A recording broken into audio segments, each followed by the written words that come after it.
नरेंद्र मोदी जी अपने कार्यकाल तीसरे कार्यकाल के 100 दिन पूरे करने वाले हैं, लेकिन आज तक कभी प्रेस कॉन्फ्रेंस नहीं कर पाए। और ये बीजेपी के नेता प्रेस कॉन्फ्रेंस क्यों नहीं कर पाते हैं, आज एक वीडियो आप देख करके समझ जाएंगे। अमित शाह जी से एक पत्रकार का सवाल था और डायरेक्ट सवाल था।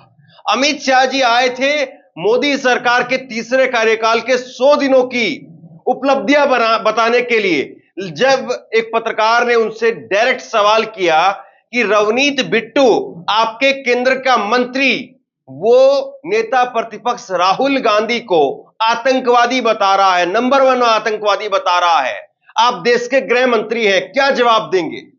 अमित शाह का इस पर जवाब आता है, और जवाब भी क्या, उस पत्रकार का सवाल पूरा नहीं हो पाया। उससे पहले ही अमित शाह ने उस पत्रकार को बंद करवा दिया। सिर्फ 11 सेकंड ही वो पत्रकार बोल पाया, महज 11 सेकंड। सोचिए कि जो अपना ढिंडोरा पीटने के लिए, अपना ढोल बजाने के लिए आज पहुंचे थे, आज अपने तीसरे कार्यकाल के 100 दिनों की महानता को बताने के लिए, वो कितने महान हैं कि एक पत्रकार को 11 सेकंड भी नहीं झेल पाए और कह दिया कि चुप रहो, मैं दृढ़ता से जवाब नहीं दूंगा। पहले आप सुन लीजिए, हाव भाव से ज्यादा समझ पाएंगे। केंद्रीय मंत्री रवनीत बिट्टू जी ने प्रतिपक्ष के नेता राहुल गांधी को आतंक। आप पॉलिटिकल सवाल की दिशा में न जाइए, मैं दृढ़ता से नहीं जवाब दूंगा। बार बार कहना पड़े अच्छा नहीं लगता है। आप बताइए कि देश के गृह मंत्री और भाजपा के अंधभक्त अमित शाह को वो वर्तमान के अंदर जो गृह मंत्री हैं, इनको लौह पुरुष की उपाधि से नवाजते हैं, बोलते हैं कि सरदार पटेल साहब से ज्यादा मजबूत या उसके जैसे आज देश के अंदर गृह मंत्री हैं। आप बताइए कि सरदार पटेल साहब जिनके बारे में ये बात बोली जाती है अमित शाह जी को लेकर के, और वो 11 सेकंड में किसी पत्रकार को नहीं झेल पाए। और कौन सी गलत बात पूछ रहा था पत्रकार? बिल्कुल सही सवाल था, वाजिब सवाल था कि आप देश के गृह मंत्री हैं। अगर देश के गृह मंत्री आतंकवादियों के बारे में नहीं बताएंगे या विपक्ष के नेता आतंकवादी हैं या नहीं है, इस पर जवाब नहीं देंगे, तो किससे सवाल किया जाए, किससे जवाब मांगा जाए? सीधे तौर पर सरकार की जो बौखलाहट है और राहुल गांधी को लेकर के जिस तरीके से बीजेपी के अंदर लगातार एक खौफ फैल रहा है और बीजेपी के नेता अनाप शनाप बयान दे रहे हैं, इससे बिल्कुल साफ है कि राहुल गांधी को लेकर के मोदी सरकार ना निगल पा रही है ना उगल पा रही है। मैं एक बार जरा बयान सुनाता हूं आपको, रवनीत बिट्टू का यह बयान सुनिए। रवनीत बिट्टू खुल करके कह रहे हैं बिल्कुल होशो हवास में कि वो नंबर 1 आतंकवादी है, उन पर इनाम रखा जाना चाहिए। जो देश के दुश्मन जो बारूद गोली हर टाइम मारने की कोशिश करते हैं, उड़ाने की कोशिश करते हैं, जहाजों को, ट्रेन को, रोड को, जब वो लोग राहुल गांधी की सपोर्ट में आ गए, आप अंदाजा लगा लीजिए, राहुल गांधी खुद देश के नंबर 1 टेररिस्ट, अगर किसी को मेरे ख्याल से किस पे इनाम होना चाहिए पकड़ने के लिए, जब देश का सबसे बड़ा दुश्मन जो जिसको लाना चाहिए एजेंसीज को, वो आज राहुल गांधी है। इसी को लेकर के अमित शाह जी से सवाल किया गया था, बताइए आप क्या गलत है? अगर कोई देश के नेता प्रतिपक्ष को आतंकवादी कहता है तो आपसे सवाल नहीं होगा क्या? आपने महबूबा मुफ्ती को, उमर अब्दुल्ला को, अरविंद केजरीवाल को और तमाम नेताओं को ना जाने क्या क्या कह दिया, लेकिन कम से कम जब एक कोई नेता संवैधानिक पोस्ट पर बैठ जाए तब तो आपकी जिम्मेदारी बनती है ना कि आप संवैधानिक पोस्ट पर बैठने के बाद उसकी इज्जत करेंगे। लेकिन आप कहते हैं कि राहुल गांधी विदेश में जाकर के क्या बोलते हैं, विदेश में जाकर के ये बोलते हैं। आपके नेता देश के अंदर क्या क्या बोल रहे हैं, क्या आप अपने नेताओं का मुंह बंद करा पाए?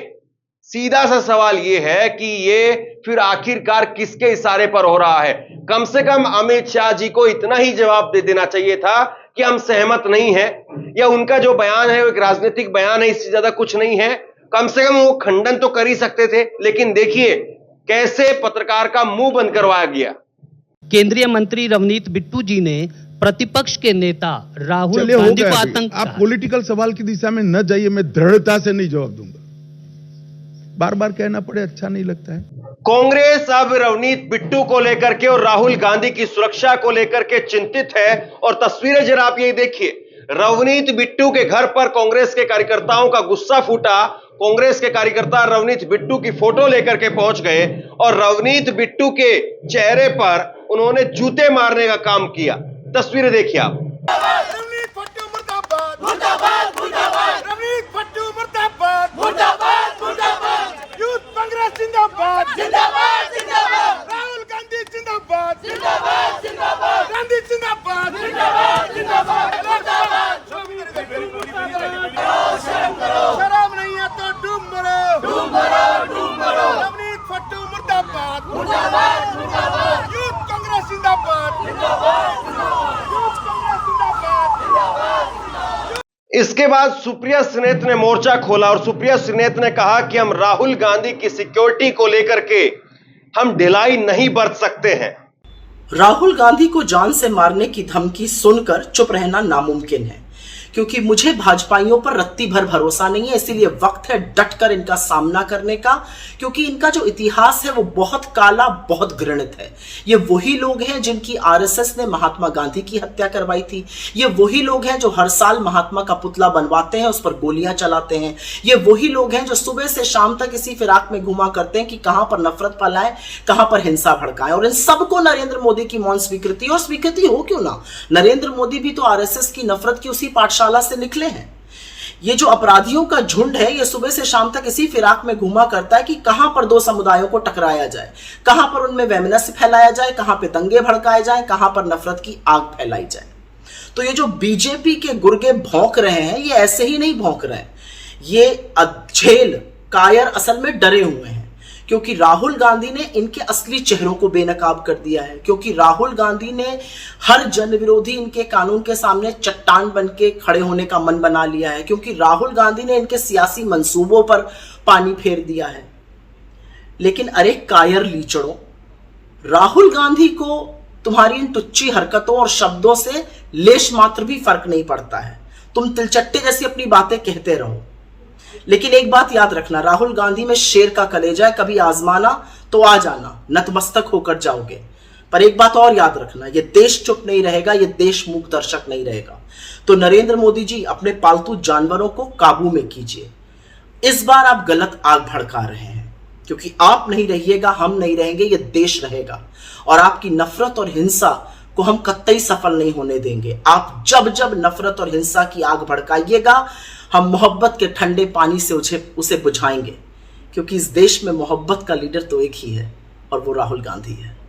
दोस्तों, सीधी सी बात यह है कि किसी भी प्रदेश में, किसी भी देश में अगर कानून व्यवस्था को लेकर के सवाल उठते हैं तो वहां के गृह मंत्री से सीधे तौर पर सवाल किया जाता है, क्योंकि कानून व्यवस्था सीधे गृह मंत्री को रिपोर्ट करती है। और अगर देश की राजधानी में नरेंद्र मोदी के सबसे बड़े और नंबर 2 की हैसियत के अगर अमित शाह बैठ करके प्रेस कॉन्फ्रेंस करते हैं और देश की सुरक्षा को लेकर के जवाब नहीं देते हैं, तो इसको लेकर के क्या कहा जाए। अब जरा ये बयान आप देखिए, अमित शाह जी बात कर रहे हैं कि देश के अंदर आज जो विदेश नीति है जिस सरकार की, ऐसी विदेश नीति पहले कभी नहीं रही। आज सरकार की विदेश नीति के अंदर रीढ़ की हड्डी दिखाई देती है। ये अमित शाह जी का आज का बयान है।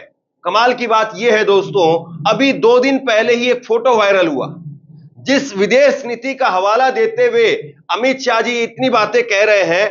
आप इस तस्वीर को जरा देखिए, इस तस्वीर को देखिए, और इस तस्वीर के अंदर जो है वो आपको क्या दिखाई दे रहा। इस तस्वीर में जो है वो दिखाई दे रहा है कि कैसे अजीत डोभाल, जिनको कहा जाता है कि वो नरेंद्र मोदी सरकार के जेम्स बॉन्ड हैं, वो अजीत डोभाल साहब कुर्सी पर कितनी जगह में बैठे हुए हैं। क्या किसी बाहर के मुल्क के प्रधानमंत्री, राष्ट्रपति के सामने हमारे एनएसए का इस तरीके से बैठना उचित है, या सवाल नहीं पूछे जाने चाहिए। लेकिन एनएसए किस तरीके से यहां पर बैठे हुए हैं, और बड़ी बात यह है कि एनएसए यहां पर जब बैठे हुए हैं तो यह मुलाकात हुई है जब यूक्रेन में नरेंद्र मोदी का दौरा हुआ, और उसके बाद में ब्रीफ करने के लिए यह मुलाकात हुई है। आप बताइए कि भारत अपने आप में इतना सक्षम है, इतना ताकतवर है कि वो कहीं पर भी किसी भी देश के साथ में बैठ सकता है, उठ सकता है, उसके ताल्लुकात हो सकते हैं, रिश्ते हो सकते हैं। लेकिन हम दूसरे किसी मुल्क के अंदर बैठ करके क्यों हम ब्यौरा दें, क्यों हमें बताना पड़ रहा है, यह अपने आप में बहुत बड़ा सवाल है। लेकिन अमित शाह क्या कहते हैं? अमित शाह कहते हैं कि आजादी के बाद पहली बार दुनिया ने रीढ़ की हड्डी वाली विदेश नीति देखी है। पहले की सरकारों में रीढ़ की हड्डी दिखाई नहीं देती थी, लेकिन आज देश की विदेश नीति में रीढ़ की हड्डी दिखाई देती है। ऐसी कौन सी रीढ़ की हड्डी है? जब चीन की बात आती है तो नरेंद्र मोदी नाम नहीं लेते हैं। ऐसी कौन सी रीढ़ की हड्डी है जब नरेंद्र मोदी के एक बयान को, चीन के ऊपर जो दिया गया बयान था कि ना कोई हमारी सीमा में घुसा है ना घुसा हुआ है, उस बयान को प्रधानमंत्री के कार्यालय से हटाना पड़ता है? ऐसी कौन सी विदेश नीति है जिसके तहत नरेंद्र मोदी जाकर के डोनाल्ड ट्रंप का प्रचार प्रसार करते हैं, अब की बार ट्रंप सरकार? ये कैसी विदेश नीति? और उसके बाद में ट्रंप हार जाते हैं। मत भूलिए कि जिस तरीके से मौजूदा समय के अंदर जो सरकार चल रही है, उसकी सबसे बड़ी परीक्षा वो यही है कि वो अपने विपक्ष का काउंटर कैसे करेगी। क्योंकि राहुल गांधी जिस तरीके से मोदी सरकार पर हमलावर है, इसमें कोई दो राय नहीं है कि सरकार की हालत बड़ी लचर है। लेकिन अमित शाह जी ने आज एक बड़ा इशारा कर दिया। अमित शाह जी की तरफ से कहा गया कि हम वक्फ बोर्ड बिल को लेकर के आएंगे। सुनिए। पूरा है वक्फ संशोधन विधेयक 2024 वक्फ संपत्तियों के प्रबंधन और संरक्षण और उसके दुरुपयोग तीनों को कमिटेड है और आने वाले दिनों में पार्लियामेंट में इसको पारित किया जाएगा। अब सवाल यह है कि क्या वाकई नरेंद्र मोदी सरकार वक्फ बोर्ड बिल को फिर से लेकर के आएगी, या सिर्फ ये कह करके उस बात को थोड़ा ठंडा किया जा रहा है धीरे धीरे, ताकि उस बात को जो है वो ये भी ना लगे बीजेपी के भक्तों को कि बीजेपी पूरी तरीके से बैकफुट पर आ गई है, और समय के साथ साथ धीरे धीरे उस बात को ठंडे बस्ते में डाल दिया जाए। लेकिन सबसे बड़ा सवाल यह है कि मौजूदा समय के अंदर जो तीसरे बार के कार्यकाल वाली सरकार है, नरेंद्र मोदी की सरकार है, वो जवाबदेही और जिम्मेदारी के नाम पर लगातार जो भागती हुई दिखाई दे रही है मुद्दों से। अगर देश में प्रतिपक्ष, अगर राहुल गांधी को लेकर के जो सवाल उनकी तरफ से उठ रहे हैं, उस पर अगर वो चुप्पी साध लेते हैं, तो क्या सरकार की इसमें बहादुरी समझी जाए, महानता समझी जाए, या कायरता समझी जाए? और इसी को लेकर के आज एक चिट्ठी लिखी गई। एक चिट्ठी लिखी मल्लिकार्जुन खड़गे ने, और चिट्ठी लिख करके कहा कि उन्होंने प्रधानमंत्री नरेंद्र मोदी के जन्मदिन पर चिट्ठी लिखी, उनको बधाई दी और कहा कि आप अपने नेताओं को, अपने सहयोगी दलों के नेताओं को रोकिए। वो लगातार राहुल गांधी को कभी आतंकवादी बता रहे हैं, कभी राहुल गांधी को जान से मारने की धमकी देते हैं, उनकी दादी के जैसा उनका हस्र करने की धमकी देते हैं, और कभी कहते हैं कि उनका जुबान काट करके लाएगा उनको 11 लाख रुपए का इनाम मिलेगा। कुल मिलाकर के बात यह है कि जो राहुल गांधी को नरेंद्र मोदी की सरकार 44 सीटों पर नहीं धकेल पाई थी पीछे, और 44 सीटों पर जब राहुल गांधी थे, उसके बाद में भी राहुल गांधी आज यहां पर आ गए कि मोदी को उल्टा 240 पर धकेल दिया।